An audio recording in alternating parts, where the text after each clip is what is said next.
कपिल श्रीवास्तव, मुझे ग्राउंड की एक बात जाननी ये है कि सचिवालय, निदेशालय स्तर के जितने विभाग हैं वो कार्यालय हैं, प्राधिकरण, तहसील, आरटीओ का ये लाइसेंसिंग वाला जो डिवीजन है, ये जहाँ रजिस्ट्री होती है ज़मीन की, मकान की, वो दफ्तर, वहाँ सब जगह ऑनलाइन हो गया है क्या उत्तर प्रदेश में?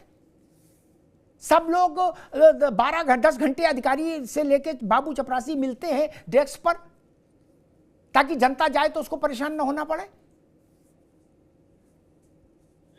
अमिताभ जी, 95% ऐसा नहीं है। और मैं इसलिए कह रहा हूं कि जिन जिन लोगों का आपने नाम लिया है, वो जब अपने सीट पे मिल जाते हैं तो उस दिन लोग गोरक्षनाथ बाबा को प्रसाद चढ़ाते हैं कि चलो कम से कम मिल गए, हमने अपनी दिल की बात कह ली। एक बात आपके अनुमति से मैं कह रहा हूं जी, इन्होंने गुरु शिष्य परंपरा ही बदल के रखी। जब स्कूल खुला तो एक आदेश फरमान आया था, तुगलकी फरमान जिसको कहते हैं, पूजन करेगा जी, और वो सारी चीजें करेगा जो शिष्य किया करते थे अपने गुरु का। भारत में गुरु शिष्य परंपरा क्या रही है अमिताभ जी? हम लोगों ने अपने गुरुओं का चरण स्पर्श किया है, हमेशा उनका स्वागत किया है कि वो हमारा स्वागत करेंगे।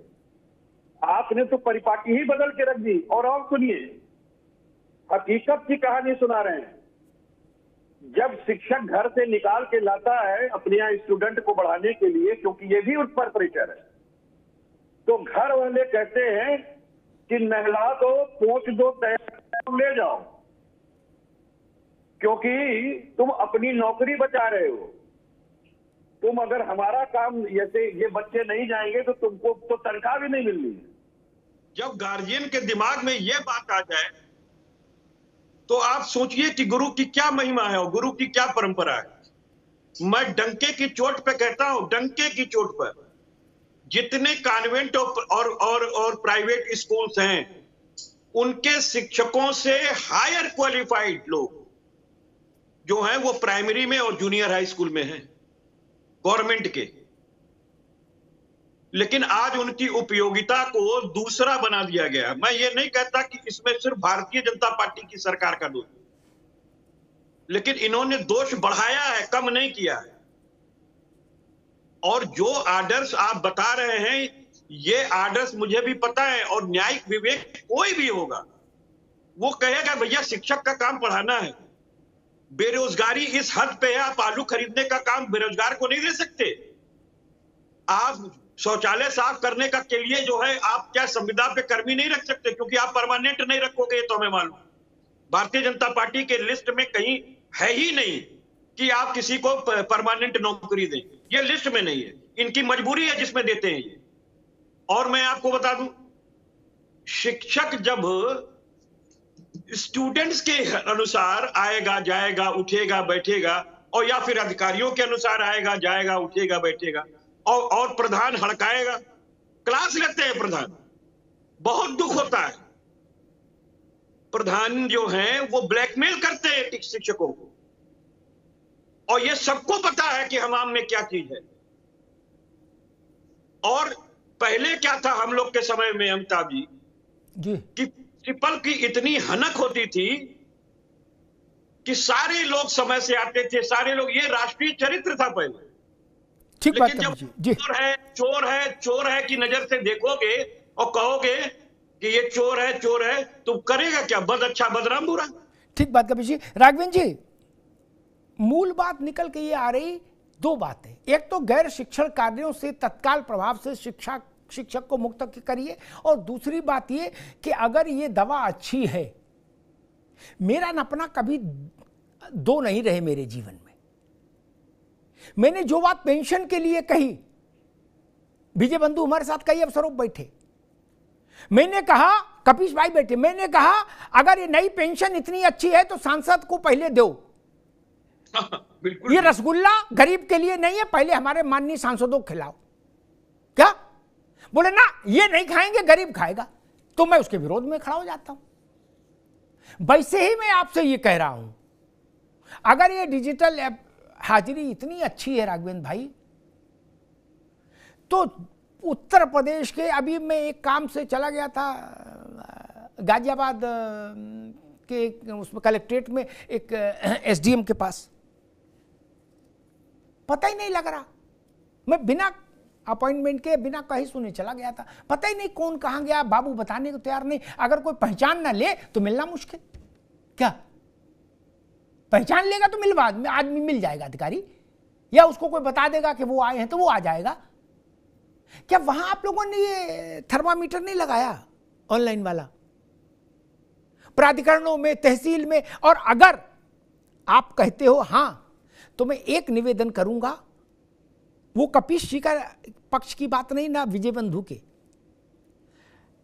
योगी जी के पास जनता दर्शन में आने वाली शिकायतों को देख लीजिए, मैंने उनका एनालिसिस किया है, और मुख्यमंत्री इस बात पर कई बार नाराज हुए हैं कि 90% शिकायत इसकी आती है कि अधिकारी मिलता नहीं, भगा दिए जाते हैं। जमीन की नपाई कराने के लिए आदमी मुख्यमंत्री के दरवाजे जा रहा है। राघवेंद्र जी, वहां डिजिटल नहीं लागू किया कि मुख्यमंत्री के पास ऐसी शिकायतें ना जाएं, ऐसे फरियादी ना जाएं? राघवेंद्र जी, नहीं, निश्चित रूप से ये सब होनी चाहिए। इन सब व्यवस्था में जो आप कह रहे हैं, कहीं ना कहीं बातों में दम है, और बातों में आपके साथ मैं खड़ा हूँ। लेकिन दूसरी बात ये भी है, अगर उत्तर प्रदेश और देश में डिजिटलाइजेशन ना हो तो क्या हो? निश्चित रूप से देर सवेर सबको इस बात को स्वीकार करना पड़ेगा, चाहे हम हो, चाहे आप हो, चाहे हमारे मित्र कपीश हो। डिजिटलाइजेशन के बगैर देश चलने वाला अब नहीं है, उत्तर प्रदेश अब चलने वाला नहीं है। इस व्यवस्था के साथ हमको चलना पड़ेगा। मुझे याद है किसी समय हम जेब में पैसा लेकर के जाया करते थे, अब आज की तारीख में मैं तो खैर पैसे का उपयोग करता हूँ, हमारे बच्चे जो हैं जेब में एक पैसा नहीं रखते हैं, कार्ड रखते हैं, उससे पेमेंट करते हैं। देखिए, कभी भी बात होने दीजिए, कभी भी उनकी बात आ जाए। अभी केवल राघवेंद्र जी कभी देखिए बात होने दीजिए। देखिए, अगर कोई व्यवस्था होती है, कोई व्यवस्था बनाई जाती है, तो बेहतर के लिए बनाई जाती है। आपकी सभी बातें सही हैं, कभी भी बातें जो बोल रहे हैं वो सब बातें सही है, लेकिन अगर आप पर्टिकुलर इस व्यवस्था को देखें, अगर शिक्षकों की ऑनलाइन अटेंडेंस की व्यवस्था है, उसमें अगर कोई खराबी हो तो विषय की बात करिए, पर्टिकुलर उसी विषय की। उसमें तो कोई खराबी नजर नहीं आ रही है। बात खेत की हो रही है, सब लोग कल्याण के कर रही हैं। साहब, उनके साथ इतना अपमान होता है, उनके साथ ये काम किया जाता है, उनको भत्ते नहीं मिलते हैं, उनकी सड़क नहीं है, उनकी चट बचती है, ये सब बातें बिल्कुल सही है अमिताभ जी, इन सब बातों में आपके साथ खड़ा हूँ। लेकिन पर्टिकुलर अगर डिजिटल अटेंडेंस की बात कर होती है तो हमें बड़े विनम्रता के साथ कहना पड़ रहा है कि व्यवस्था में कहीं कोई खराबी नहीं है, व्यवस्था बिल्कुल चुस्त दुरुस्त है, ये व्यवस्था लागू होनी चाहिए। हाँ, लेकिन जहां पर कोई ऐसी प्राकृतिक आपदा है या व्यक्तिगत रूप से कहीं कोई बीमार पड़ जाता है या कोई अस्पताल में पानी भर जाता है या ऐसी कोई व्यवस्था है सभी तरीके, उसके साथ अलग व्यवस्था होनी चाहिए। लेकिन पर्टिकुलर ये व्यवस्था है ऑनलाइन अटेंडेंस की, इसमें मुझे कोई खराबी नजर नहीं आती। ठीक, राघवेंद्र भाई, एक मासूम, कपिल जी रुको एक मिनट, एक मासूम सी बात कह देता हूं। मेरे पास तो केवल जीवन के उदाहरण, राघवेंद्र भाई एक मिनट रुको, मेरे पास तो जीवन के उदाहरण है, ना उद्धव को लेना ना माधव को देना।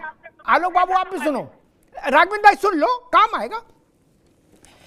एक ही शॉपिंग कॉम्प्लेक्स में, ध्यान सुनिए, एक ही शॉपिंग कॉम्प्लेक्स में पंजाब नेशनल बैंक है और एचडीएफसी है। क्या पंजाब नेशनल बैंक में आलोक पांडे 4 दिन जाएंगे तब कहीं पासबुक अपडेट करा पाएंगे, जब जाएंगे मेरे सर्वर डाउन है, और बाबू अपना पीछे ऐसे कुर्सी पे आराम से झूल रहा है, कह रहे सर्वर डाउन है पांडे जी, कब ठीक होगा भैया? अरे बोले हमको क्या पता यार, जब होगा तो देखेंगे। क्या एचडीएफसी में महीने में भी एक दिन ऐसी खबर नहीं आती होगी, 2-3 महीनों में कभी कोई आ जाए कुछ देर के लिए। क्यों? ये जो इलू है ऑनलाइन का, एक ही बिल्डिंग में 2 जगह कैसे हो, 2 रंग में कैसे है? राघवेंद्र जी, इसका तो उत्तर देना पड़ेगा हमको। नहीं, थाने का सर्वर नहीं चल रहा, क्या बगल में जो आधार कार्ड का प्रिंट निकाल रहा उसका सर्वर 24 घंटे फर्राटा भाग रहा, क्या जो लड़का बैठा है, कौन सी मशीन लगाई है? ये मैंने भी झेला, इसलिए मैं कह रहा हूं मित्र, ऐसा नहीं कि गरीबी झेल रहा है। मैं कुछ भी रहूं, अधिकारी मेरे सम्मान में उठ के खड़ा हो जाएगा, कहेगा अग्निहोत्री सर्वर नहीं चल रहा, आप जाओ हम भिजवा देंगे। लेकिन सर्वर थोड़ी चला देगा। राघवेंद्र जी नहीं, बिल्कुल सही कह रहे हैं, इस बात में भी हम आपके साथ हैं, मेरे साथ यही होता है। लेकिन अब आप जिसमें सर्वर का क्या दोष है, तो व्यक्तिगत दोष हो गया। राघवेंद्र सिंह को अगर काम नहीं करना है तो 1000 बहाने हैं। ना ना ना, राघवेंद्र सिंह सर्वर का भी दोष है।